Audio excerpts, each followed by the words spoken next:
De telles retenues, éthique en santé et bioéthique au cœur de l'humain, entre science et conscience, ne se contentent pas de nous rassembler. Ils nous interrogent et nous obligent.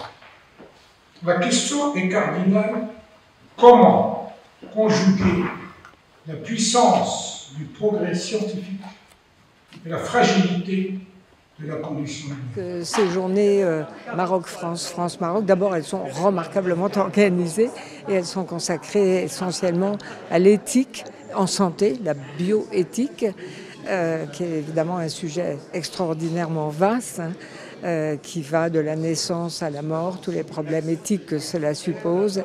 Et l'idée de rencontre entre l'Académie de médecine française et l'Académie marocaine, c'est peut-être d'avoir des confrontations comme cela régulières sur ces problèmes qui évoluent évidemment à toute allure étant donné l'évolution actuelle du monde.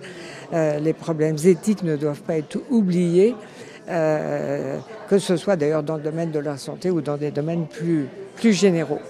Et voilà, donc c'était la première séance ce matin.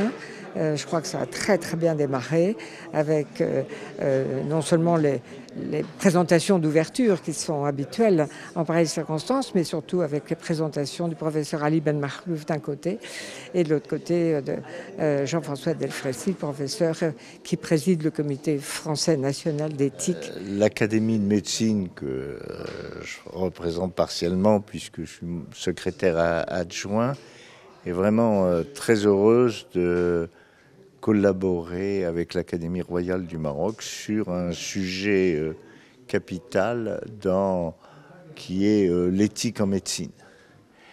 Et je pense que les sujets qui ont été développés et qui sont annoncés montrent la préoccupation au Maroc de ce point sur l'accès aux soins, la prévention, le coût des médicaments, le coût des procédures, qui ne peut pas se faire sans une intervention humaine. Une terre mourante et calcinée.